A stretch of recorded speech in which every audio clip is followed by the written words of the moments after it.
Hello बच्चों, कैसे हैं आप लोग। उम्मीद करता हूँ एकदम अच्छी होगी।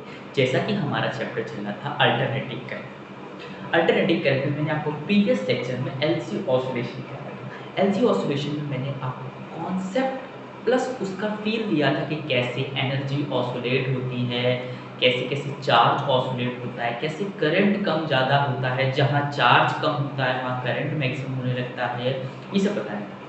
आज हम उसी की इक्वेशन ट्राई करेंगे जिनसे कि हमारे क्वेश्चंस बनते हैं। ठीक है, तो आइए आज की देखिए कैसे इक्वेशंस होते हैं। आप सभी को मैंने कल एक जो प्रीवियस लेक्चर दिया था उसमें सबसे पहला डायग्राम कुछ इस टाइप में था कि एक आपके पास कैपेसिटिव सर्किट है,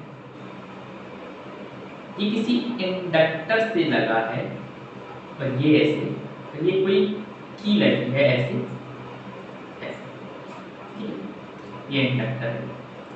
यहाँ पर प्लस क्यू नॉट था, यहाँ पर माइनस क्यू नॉट था। ठीक है, इतना था, यहाँ प्लस क्यू नॉट था, यहाँ माइनस क्यू नॉट था।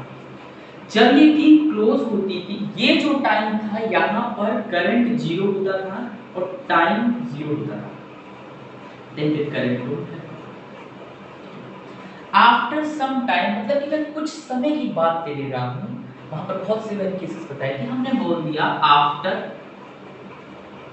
टाइम टी, टी समय के बाद ये कंडीशन हो जाती थी, यहाँ पर प्लस क्यू चार्ज होता था और यहाँ पर माइनस क्यू होता था। पहले चार्ज मैक्सिमम था, अब चार्ज थोड़ा कम होने लगा है। और चार्ज कम होने कैसे, क्योंकि अब यहाँ से करंट फ्लो होता है, करंट चल रहा है। ये इंडक्टर है, इंडक्टर क्या कर रहा होगा, ये करंट जो बढ़ रहा होगा इसको अपोज कर रहा होगा। इंडक्टर की पोलैरिटी ये, ठीक है। यहाँ पर कंडीशन क्या हो रही है, यहाँ पर चार्ज कम हो रहा है और करंट बढ़ रहा है, ये होता है आपका समय। ठीक है, हमने बोला एट टाइम टी पर हम पूरी कंडीशन लेके एक क्वेश्चन ट्राई करते हैं। ठीक है, हमने कहा ये है हमारा क्या है, क्लोज्ड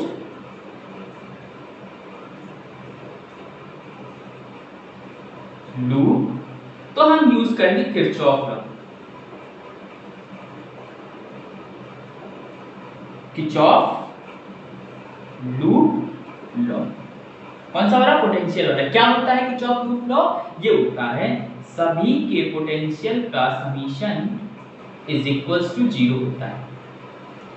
ठीक है, क्या लेते थे, एक लूप लेते हैं, ऐसे ले लिया, यहां से चल रहा है, हमने बोला कि नेगेटिव से पॉजिटिव की तरफ आ रहा है, लोअर से हायर की तरफ, मतलब पॉजिटिव लेंगे। क्या लेंगे, पॉजिटिव क्यू बाय सी।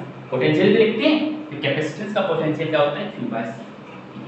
अब हम इधर है, पॉजिटिव से नेगेटिव की तरफ जा रहा है, मतलब हायर से लोअर की तरफ जा रहा है, इसका मतलब माइनस। और इसका होता है, क्या होता था पोटेंशियल, याद हो, E बराबर minus L D I by D T. तो क्या हो जाएगा, L D I by D T is equal to zero.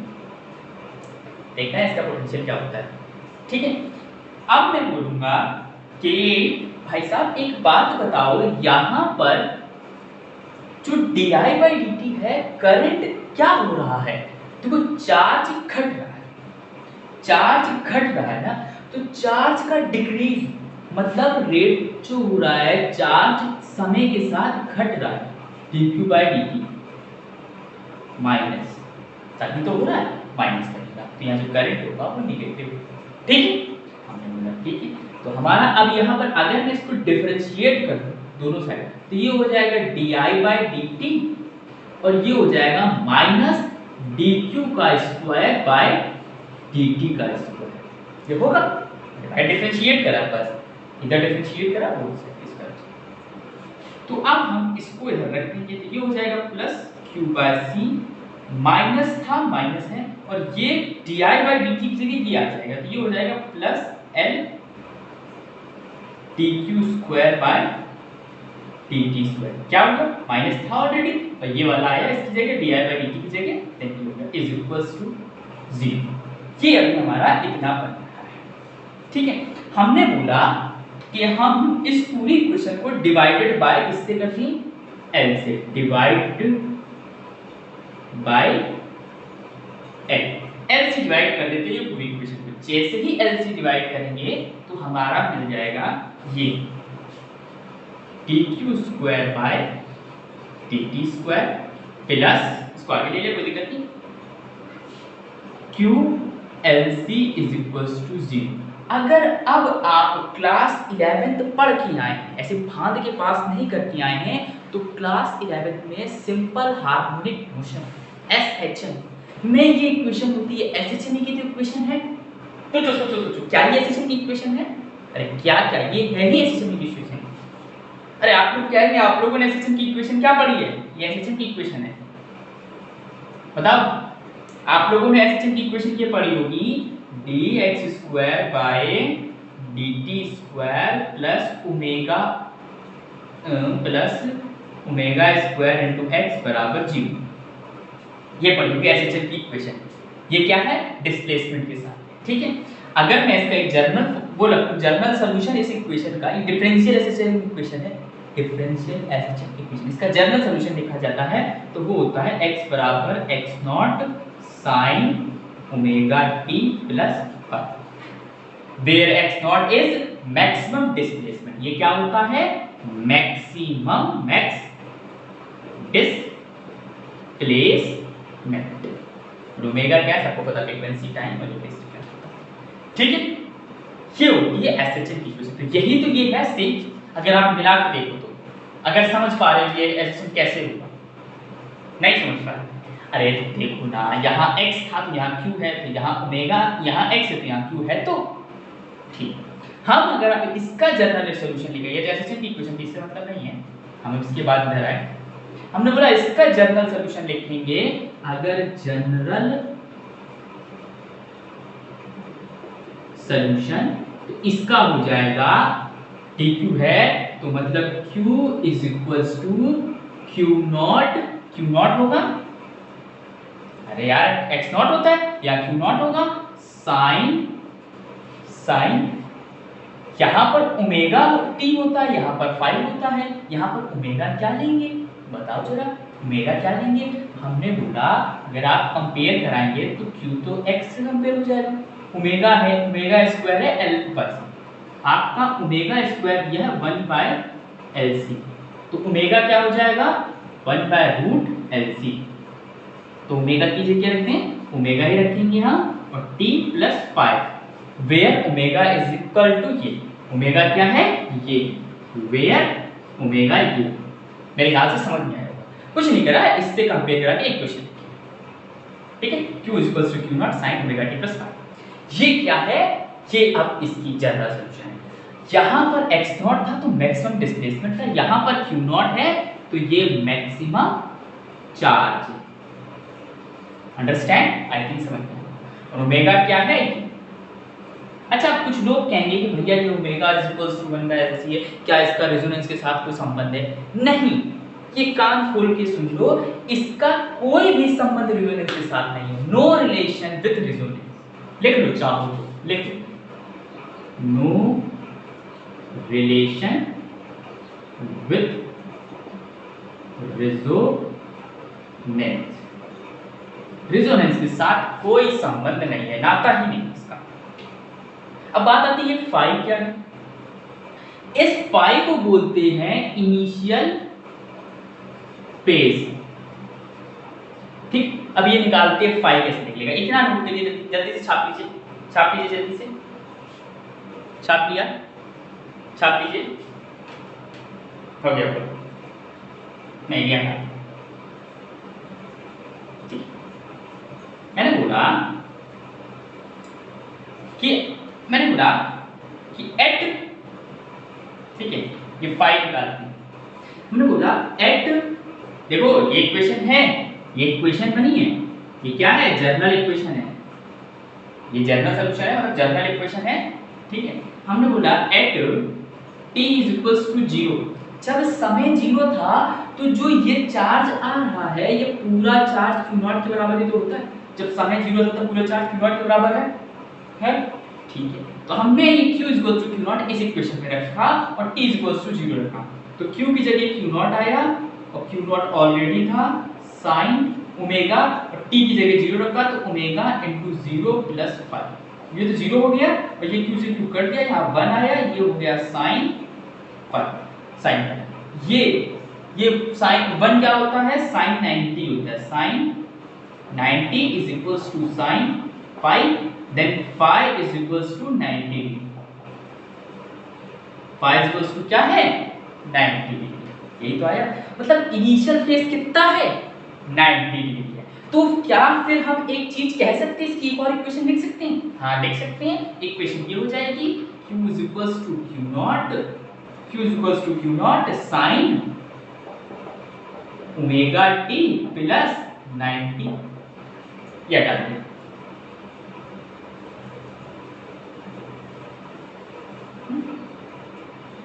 Omega T plus 90। अब आपके लिए क्या इतनी इक्वेशन सफिशिएंट है? अगर आपको मैथ का थोड़ा सा भी ज्ञान नहीं तो आप कहेंगे कि सफिशिएंट है, बट मैं बता दूं q is equals to q naught sine 90 plus theta क्या होता है cos थीटा, तो यहां पर क्या हो जाएगा cos ओमेगा टी।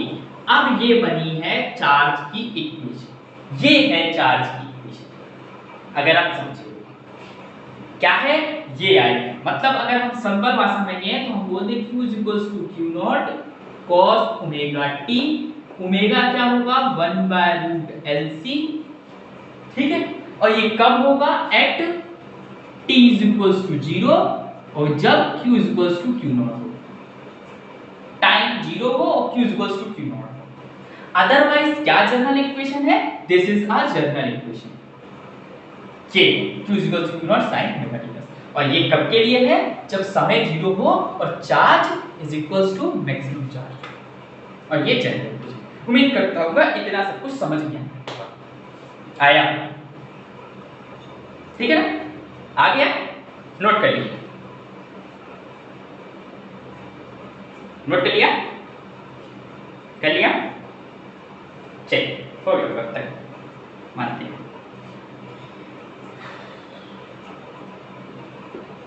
हम बोलते हैं कि अगर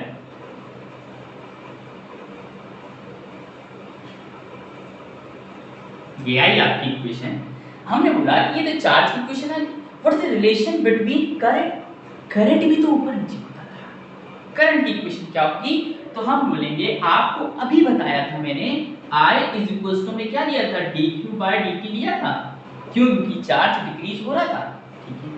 I is equals to dq/dt, q तो आपका ये आ रहा है, क्या इस q को डिफरेंशिएट कर दोगे तो हमारा इक्वेशन बनेगा I is equals to minus D, और इस q की जगह ये पूरा लिख देते हैं q naught cos omega t। अब इसका डिफरेंशिएट करेंगे, इसका डिफरेंशिएट करेंगे तो हमारा आएगा I is equals to q naught का डिफरेंशिएशन तो कांस्टेंट है तो माइनस q नॉट ऐसे रहेगा, cos ओमेगा t का डिफरेंशिएशन होता है minus sin omega t into omega, ये होता है, ये माइनस माइनस प्लस हो गया तो I इज इक्वल्स टू क्या हो गया, I इज इक्वल्स टू हो गया q not omega sin omega t, ये ओमेगा ले लिया, ये आया I इज इक्वल्स टू ये, ठीक है।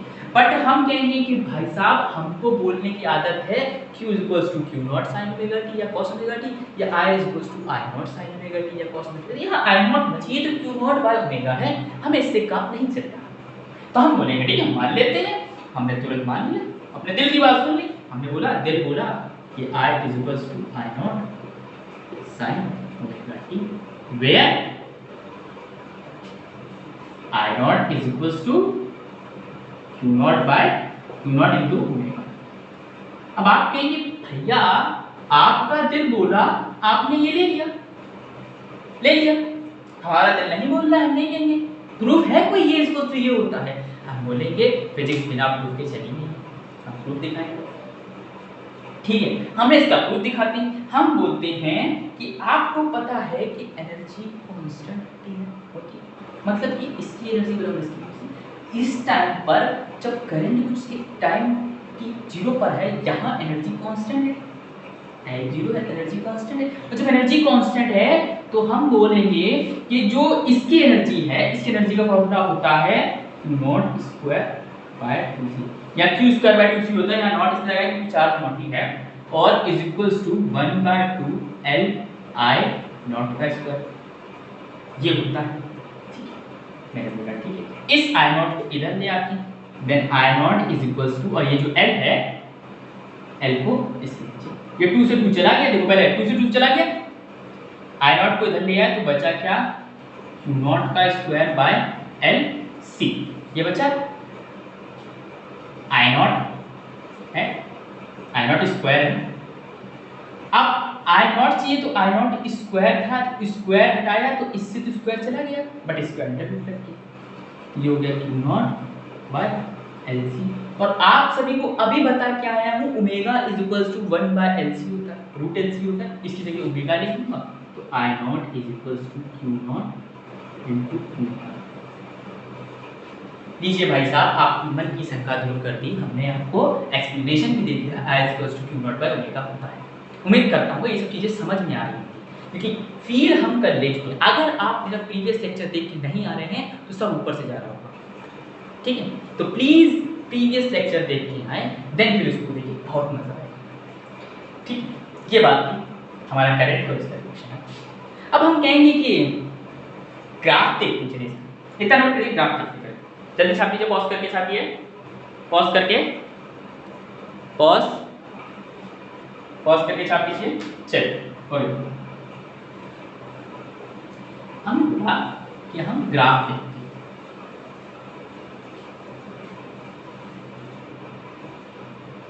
ठीक है, ग्राफ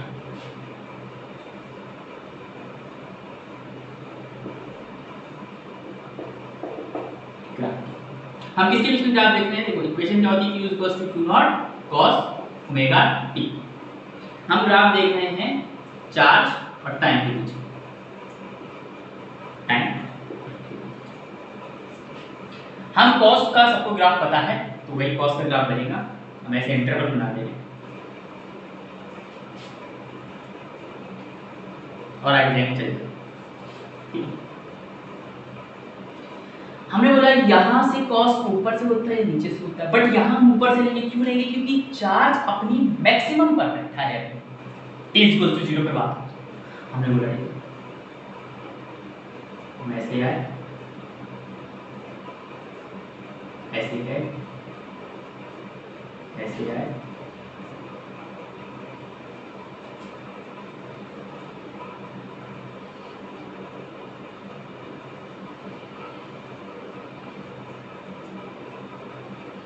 ठीक है, देखना, ठीक है, कौन सा यहां पर क्या है, ये t इक्वल्स टू सब 0 वाली लाइन जाएगी, ठीक है, यहां पर समय है हमारा t/4, देखो t/4, यहां पर है t/2, यहां पर है 3t/2, यहां पर है t, एंड देन यहां पर क्या लिखते हैं, t क्या नहीं, t है t प्लस t/4 and then 5t/4, and यहां पर 5t/4, 6t/4, देन यहां पर 7t/4, और यहां पर है कुछ 8t/4, ठीक है। हमने बोला कि हमारा चार्ज देखो यहां पर आया, 0 हुआ, देन फिर उठा, मतलब नीचे से नेगेटिव मैक्सिमम हुआ, फिर पॉजिटिव में मैक्सिमम, फिर नेगेटिव में मैक्सिमम, फिर पॉजिटिव में मैक्सिमम हुआ, positive maximum, negative maximum, positive maximum, negative maximum, यही सब तो हो रहा है। चार्ज 0 भी हो रहा है, करंट 0 हो रहा है, यहाँ पर चार्ज 0 हो रहा है, मतलब करंट मैक्सिमम हो रहा है, ठीक, ठीक। इसका जब एक और दूसरे ग्राफ के साथ रिलेशन बनाएंगे तो और अच्छे से समझ जाएगा। देखिए क्या है, इसका करंट के साथ एक ग्राफ,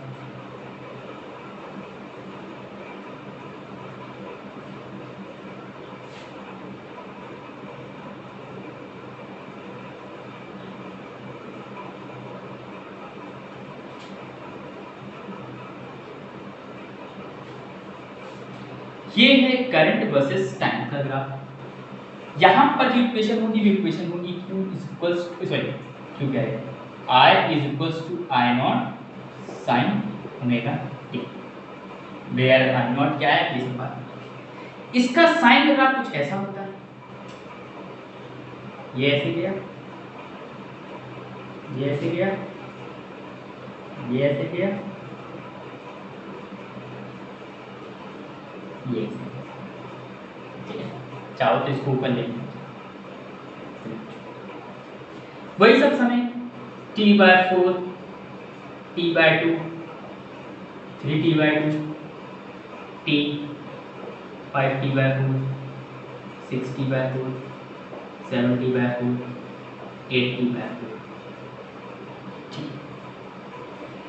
अब देखो जहां पर चार्ज मैक्सिमम वहां पर करंट जीरो, देखो करंट ये जीरो है, जहां पर चार्ज ये I = 0 वाली लाइन या I यहाँ पर जीरो तो हो रहा है सबको पता, पर T = 0 है। जहां पर चार्ज मैक्सिमम वहां करंट जीरो, और जहां पर करंट देखो मतलब क्या, जहां पर चार्ज मैक्सिमम वहां करंट जीरो, जहां पर करंट मैक्सिमम वहां चार्ज जीरो, और जहां पर चार्ज नेगेटिव मैक्सिमम वहां करंट जीरो। देखो यही सब हो रहा है, देखो ना, ये पीक तो ये डाउन, ये पीक ये डाउन, ये पीक ये डाउन, ये पीक ये डाउन।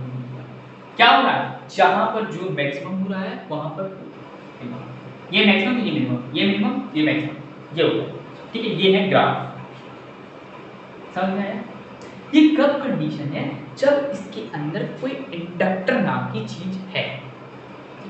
अगर मैं बोलूं ये आइडियली प्योर सर्किट था, माना हुआ था, आइडियली था, अगर मैं एक बात बोलूं जनरल वे में कि एक प्रैक्टिकल भाषा में बात करूं, कैसी प्रैक्टिकल बात ये है कि अगर आइडियल ना हो, मतलब कि सट से जैसे आपको बोला था कि कुछ रेजिस्टेंस कुछ ये सब नहीं हुआ, इंडक्टर नहीं हुआ, तो सट से मैक्सिमम सट से जीरो ऐसे हो रहा है। आप बोलो, हमने बोला ये क्यों, अगर हम इसका ग्राफ देखेंगे तो ये इस टाइप का बनेगा। चार्ज यहाँ है, यहाँ से आया, ऐसे लिया, ऐसे लिया,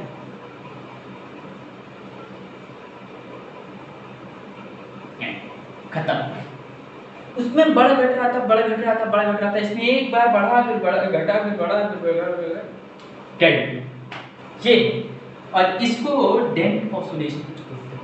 ठीक है, damped DAMPD, damped oscillation, damped oscillation. ठीक है, जरा ये ग्राफ बनाइए जल्दी से।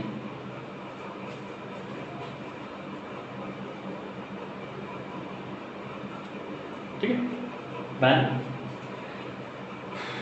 तो आज की क्लास में इतना ही, उम्मीद करता हूँ समझ में आया वो लेक्चर। अगर समझ में आया तो लाइक करें, शेयर करें, सब्सक्राइब करें, और कहीं भी कोई दिक्कत हो तो कमेंट करके मुझे ज़रूर बताएं, प्लीज़ कमेंट करके बताएं, मैं आपकी दिक्कत सॉल्व करने की जल्द से जल्द कोशिश करूँगा। ठीक है, तब तक के लिए ओके बाय।